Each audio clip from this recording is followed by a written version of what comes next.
Film के starting में एक वासु नाम का लड़का दिखाई देता है जो एक डायरेक्टर है और वो अपनी पहली शॉर्ट फिल्म बनाने की तैयारी कर रहा है।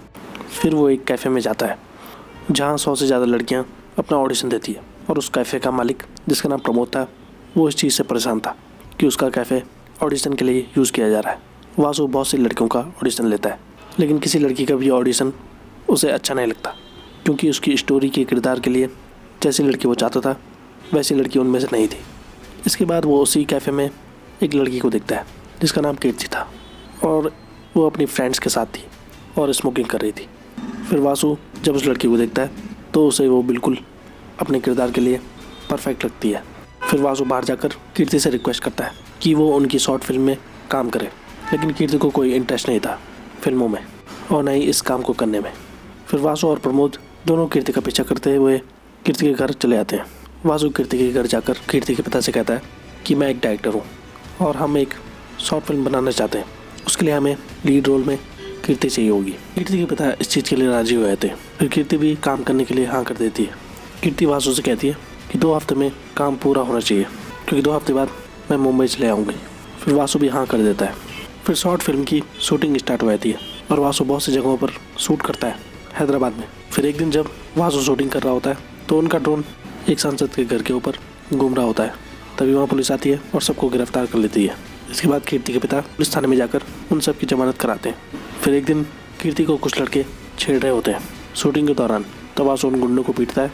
तभी लड़ाई के दौरान पीछे से आकर कोई वासु के सिर पर डंडा मार देता है। फिर वासु को कुछ आवाज़ें सुनाई देने लगती है और उसके कान से खून निकलता है। फिर फिल्म की शूटिंग पूरी हो जाती है और वासु प्रोड्यूसर को अपनी शॉर्ट फिल्म दिखाता है। प्रोड्यूसर उस शॉर्ट फिल्म को देखने के बाद प्रोड्यूसर बहुत खुश हो जाता है। इसके बाद वो प्रोड्यूसर वासु को एक फिल्म के लिए स्क्रिप्ट लिखने के लिए कहता है। फिर वासु जब घर जाकर उस स्क्रिप्ट को लिख रहा होता है तभी प्रोड्यूसर का फ़ोन आता है। प्रोड्यूसर वासु से कहता है कि कल मैं अमेरिका जा रहा हूँ और मैं 2 महीने बाद ही वापस आऊँगा।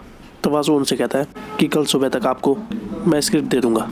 फिर रात को जब वासु स्क्रिप्ट लिख रहा होता है तभी उसके दिमाग में कुछ विजुअल चलने लगते हैं और उसके हाथ अपना आप कीबोर्ड पर चलने लगते हैं और वासु पूरी स्क्रिप्ट लिख देता है। फिर अगले दिन वासु प्रोड्यूसर को वो स्क्रिप्ट दिखाता है। प्रोड्यूसर उस स्क्रिप्ट को पढ़कर बहुत खुश होता है। फिर रात को वासु अपने दोस्तों के साथ मिलकर अपने घर पर पार्टी करता है। फिर दोस्तों के जाने के बाद वासु और कीर्ति इंटीमेट होते हैं और तभी उसी वक्त वासु के दिमाग में विजुअल चलने लगते हैं और वासु रोजी का नाम लेता है। ये सुनकर कीर्ति नाराज़ हो जाती है और उसे लगता है कि वासु का किसी और लड़की के साथ अफेयर है। फिर कीर्ति गुस्से में वहाँ से चली जाती है। कीर्ति के जाने के बाद वासु देखता है कि उसके कान से खून निकल रहा है। फिर अगले दिन वासु प्रमोद को बताता है कल के इंसिडेंट के बारे में। प्रमोद वासु से कहता है कि रोजी कौन है। वासु कहता है मुझे नहीं पता। प्रमोद वासु से कहता है कि तुम अपने काम पे ध्यान दो, अगर तुम सक्सेस हुए तो तुम्हें इस तरह की बहुत सी लड़कियां मिल सकती है। फिर वासु अपनी फिल्म पर काम करता है और उसकी फिर शूटिंग खत्म हो जाती है और फिल्म थिएटर में रिलीज़ होती है। वासु थिएटर के बाहर जाता है, वो देखता है लोगों को वो फिल्म बहुत पसंद आई। ये देखकर वो बहुत खुश हो जाता है। फिर अगले दिन हिंदी फिल्म के डायरेक्टर वासु की फिल्म को हिंदी में बनाना चाहते थे और वो प्रेस मीटिंग करते हैं। फिर तभी वहाँ पुलिस आती है और वो वासु को गिरफ्तार कर लेती है। फिर वो हिंदी फिल्म का डायरेक्टर अपनी अनाउंसमेंट को कैंसिल कर देता है। वासु को कॉपीराइट क्लेम के लिए गिरफ्तार किया गया था जो SR पब्लिकेशन ने वासु पर लगाया था। फिर कीर्ति के पिता कीर्ति को फ़ोन कर ये बताते हैं कि वासु गिरफ्तार हो चुका है। फिर कीर्ति फ़ोन पर देखती है और वो न्यूज़ को पढ़ती है वासु की। इसके बाद कीर्ति और प्रमोद एक लॉयर के पास जाते हैं जो कीर्ति की कज़न सिस्टर थी जिसका नाम पद्मावती था। कीर्ति पद्मावती से वासु का केस लड़ने के लिए कहती है। फिर पद्मावती उस केस को पैसों के लिए लड़ने के लिए तैयार हो जाती है। फिर रात को पद्मावती पुलिस थाने में जाकर वासु से मिलती है। वो वासु से कहती है कि तुमने बंगाली किताबों से स्क्रिप्ट चुराई है, लेकिन वासु पद्मावती से कहता है कि मैंने चोरी नहीं की और मैंने इन किताबों को कभी नहीं पढ़ा और मुझे बंगाली भी नहीं आती। और वो इस चीज़ से इनकार कर देता है कि उसने कहीं से चोरी की है। फिर पद्मावती वहाँ से गुस्से में चली जाती है और फिर बाहर जाकर कीर्ति पद्मावती को मना लेती है। फिर कोर्ट में अपोजिट वकील कृष्णमूर्ति जज से कहता है कि आप वासुदेव को कॉपीराइट के उल्लंघन में 15 से 16 साल की सजा दिला दो क्योंकि वासु ने 1970 के दशक में लिखी हुई बंगाली किताबों से हूबहू कॉपी किया है। फिर पद्मावती जज को बताती है कि उसने कहीं से कॉपी नहीं किया है, आप चाहें तो लाइव डिटेक्शन टेस्ट करा ले। फिर जज लाइव डिटेक्शन टेस्ट कराने के लिए आदेश देता है। फिर वासु का टेस्ट होने के बाद रिपोर्ट में आता है कि वासु जो कह रहा है वो सच है। फिर कृष्णमूर्ति जज को बताता है कि आजकल कोई लाइव डिटेक्शन टेस्ट की मशीन को भी धोखा दे सकता है और मैं इस बात को नहीं मानता कि लाइव डिटेक्शन टेस्ट सच है। इसके बाद जज 3 दिन का समय देता है वासु को सबूत कोर्ट में शामिल करने के लिए। फिर रात को पद्मावती वासु से मिलती है और साथ में प्रमोद और कीर्ति भी होती है। फिर पद्मावती एसआर पब्लिकेशन की उन बुक्स को वासु को दिखाती है जिन बुक्स से वासु पर कॉपीराइट का मामला दर्ज हुआ था। पद्मावती कहती है कि एसआर पब्लिकेशन में एसआर का मतलब सिंगर रॉय है और मैंने इस फैमिली के बारे में पढ़ा। श्याम की माँ तमिल और पिता बंगाली थे। उनकी लव मैरिज हुई थी। वे पश्चिम बंगाल में बस गए। श्याम के 3 भाई थे। वो सबसे छोटा था और वो कोलकाता में एक प्रसिद्ध लेखक और सामाजिक कार्यकर्ता बन गया और 1977 के बाद उसके बारे में कुछ नहीं मिला और 1985 में एक कार एक्सीडेंट में उनके भाई की मौत हो गई और उनके बच्चे अब ये कंपनी चला रहे हैं। इसके बाद कीर्ति अपनी टीचर से वासु का हिप्नोटाइज टेस्ट कराती है। वासु हिप्नोटाइज हो जाता है। वो औरत वासु से पूछती है कि तुम कौन हो? तो वासु कहता है कि मैं श्याम सिंह रॉय हूँ और मेरी पत्नी का नाम रोजी है। और पास्ट का सीन दिखाया जाता है, यानी कि 1969।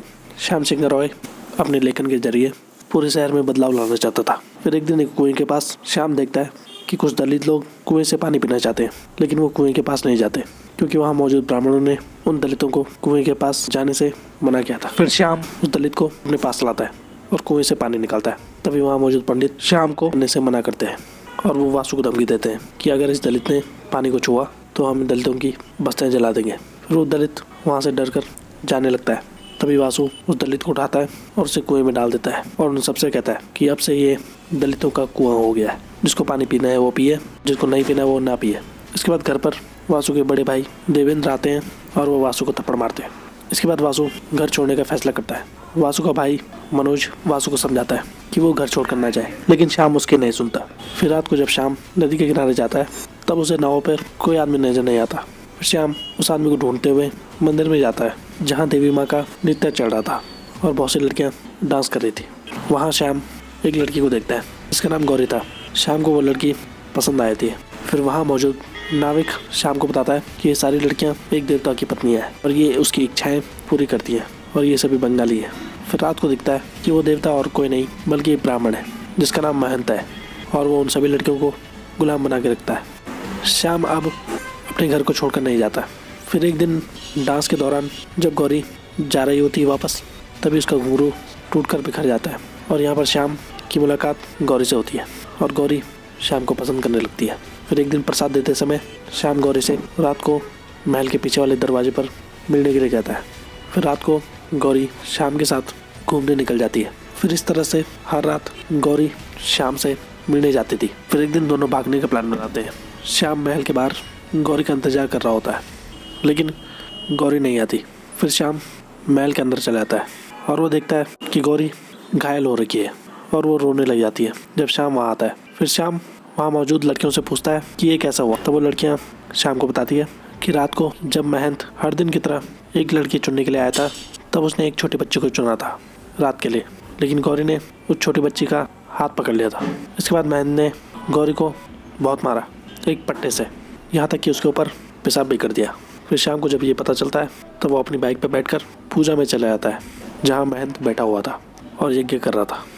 फिर श्याम महंत को बहुत मारता है और उसकी टांग काट देता है और उसे अंगारों में फेंक देता है। फिर महंत की मौत हो जाती है जलकर। इसके बाद श्याम गौरी को लेकर कोलकाता चला जाता है और वहाँ एक रॉयल प्रेस के पास चला जाता है। वहाँ किताबों और अखबार की छपाई होती थी। श्याम वहाँ मौजूद आदमी से काम मांगता है। फिर वो आदमी श्याम को काम पर रख लेता है। इसके बाद श्याम गौरी से शादी कर लेता है। फिर एक दिन श्याम गौरी को लेकर डॉक्टर के पास जाता है। डॉक्टर श्याम को बताती है कि गौरी कभी माँ नहीं बन सकती। ये सुनकर गौरी बहुत दुखी हो जाती है। फिर एक दिन श्याम अपने लिखे हुए आर्टिकल अपने मालिक को देता है छापने के लिए। फिर उसका मालिक उन आर्टिकल को अखबार में छपा देता है और वो पब्लिश हो जाते हैं। इसके बाद श्याम अपनी एक किताब लिखता है और उसकी किताब बहुत पसंद की जाती है लोगों द्वारा और कुछ लोग उसकी किताब का विरोध भी करते हैं। श्याम शहर में बहुत फेमस हो जाता है। फिर एक दिन श्याम का भाई मनोज श्याम के घर पर आता है। वो श्याम से कहता है कि हमारे बड़े भाई की तबीयत खराब है, तुम्हें मेरे साथ चलना होगा, वो आखिरी बार तुम्हें देखना चाहते हैं। फिर श्याम अपने भाई मनोज के साथ अपने गांव की ओर निकल जाता है। फिर जब वो नाव पर होता है तब वो अपने लिखे हुए कुछ आर्टिकल अपने भाई मनोज को देता है। फिर श्याम जब घर पहुंचता है तब उसके बड़े भाई देवेंद्र श्याम को कहते हैं कि हमने तुम्हारे लिए एक लड़की देखी है, तुम उसके साथ शादी कर लो। लेकिन श्याम कहता है कि मैं पहले से शादीशुदा हूँ। फिर श्याम जब वहाँ से जाने लगता है तभी श्याम का भाई देवेंद्र श्याम पर चाकू घोंप देता है क्योंकि उसका भाई नहीं चाहता था कि गौरी उनका ख़ानदान का हिस्सा बने, इसलिए उन्होंने श्याम को मार डाला और श्याम के रिश्ते से उनके परिवार की बदनामी हो रही थी। फिर वहाँ श्याम का भाई मनोज आता है। जब वो ये देखता है कि श्याम को उसके बड़े भाई ने मार डाला, वो बहुत रोने लगता है। फिर प्रेजेंट का सीन दिखाई देता है और अब वासु को सब याद आ चुका था कि वो और कोई नहीं बल्कि श्याम सिंह रॉय है। इसके बाद वासु कोलकाता चला जाता है रॉयल प्रेस में। वहाँ मौजूद एक औरत वासु को बताती है कि गौरी की खबर लेने आज से पहले कोई नहीं आया था, आज सिर्फ तुम आए। 1970 में जब श्याम वापस नहीं आया तब गौरी भी यहाँ से चली गई थी और मुझे नहीं पता वो कहाँ गई। इसके बाद कोर्ट में श्याम की वो वीडियो दिखाई जाती है जिसमें श्याम को हिप्नोटाइज किया गया था और उस वीडियो में श्याम कह रहा था कि वो श्याम सिंह रॉय है, लेकिन अपोजिट वकील कृष्णमूर्ति इस वीडियो को झूठा कहता है और वो कहता है कि मैं पुनर्जन्म पर विश्वास नहीं रखता। फिर कोर्ट में पद्मावती जज को कुछ एविडेंस दिखाती है जिनमें सच्ची घटनाएं हुई थी पुनर्जन्म की। इसके बाद जब जज अपना फैसला सुनाने लगता है तभी वहाँ एक बूढ़ा आदमी व्हील चेयर पर आता है और वो और कोई नहीं बल्कि श्याम सिंह रॉय का भाई मनोज था। और वो जज को बताता है कि वासु ही श्याम सिंह रॉय है, वासु का पुनर्जन्म हुआ है। मनोज जज को एक फाइल सौंपता है और वो जज से कहता है कि इसको सिर्फ श्याम ने ही लिखा था और वही कहानी वासु ने अपने शॉर्ट फिल्म में दिखाई थी। और वो जज से कहते हैं कि SR पब्लिकेशन के अध्यक्ष के रूप में मैं इस मामले को वापस लेता हूँ और वो कहते हैं कि वासु ही इस पूरी कंपनी का मालिक है। फिर जज केस को वहीं ख़त्म कर देता है। इसके बाद वासु मनोज से मिलता है। मनोज वासु को बताता है कि रोजी जिंदा है। ये सुनने पर वासु हैरान हो जाता है। वो वासु से कहता है कि मैंने रोजी को अपने चाचा के गांव में छुपा दिया था। फिर वासु रोजी से मिलने के लिए अपने चाचा के घर पर जाता है और वो देखता है कि वहाँ रोजी ने डांस स्कूल खोल दिया है। फिर वासु जब रोजी से मिलता है तो वासु रोने लगता है। फिर रोजी वासु के गले लगती है। वासु के गले लगते ही रोजी मर जाती है और यहाँ पर ये फिल्म खत्म हो जाती है। तो आज के लिए बस इतना ही। ऐसी वीडियोस देखते रहिए हमारे चैनल पे। Thank you so much.